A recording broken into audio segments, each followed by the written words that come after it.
بطبيعه الحال المقابله اليوم ما كانتش سهله كيف ما شاف الجميع. فريق الفتح الرباطي منظم بشكل جيد، كيلعب عارفين انه كيلعب 3 5 2، فعارفين بان جمال السلامي كيغلق كاع المنافذ، فدخلنا عازمين اننا نحققوا واحد 3 نقاط ايجابيه اللي غتخولينا اننا نمشيو في المسار الصحيح. فكنظن واخا ماشي السيل جو اللي كيبغي الفريق وماشي الهويه ديال الفريق، فالتعثر ديال الديبي خلى علينا واحد الضغط كبير، فما كانش عندنا خيار سوى ناخذوا 3 نقاط هي الاهم.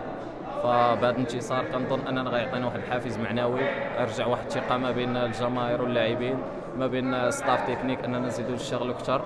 فكنتمنى ان شاء الله اننا نزيدوا نضحيو اكثر احنا والجماهير ديالنا، اننا ترجع الهويه ديالنا ويكون انتصارات بالطريقه اللي كنبغيو اللي معروفه عند الجماهير الرجويه.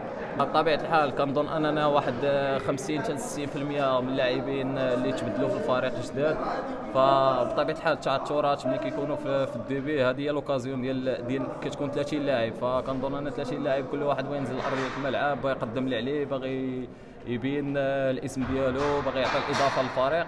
فكنظن حنا بيناتنا عائله وحده، مجموعين جروب واحد، حنا كنشتغلوا داكشي اللي كيعطينا المدرب كنطبقوه، المدرب كيبقى هو المسؤول الاول والاخير، فكنحترموا القرارات ديالو كوساسوا دخل بيا انا ولا دخل بمكعازي ولا اي واحد كوساسوا، ما عندناش مشكل، كنشجعوا كاع الدراري انهم يقدموا الاضافه. ففي الاول وفي الاخير كنبغيو نحققوا الانتصار ديالنا ونفرحوا الجماهير ديالنا، هذا هو الاهم ديالنا.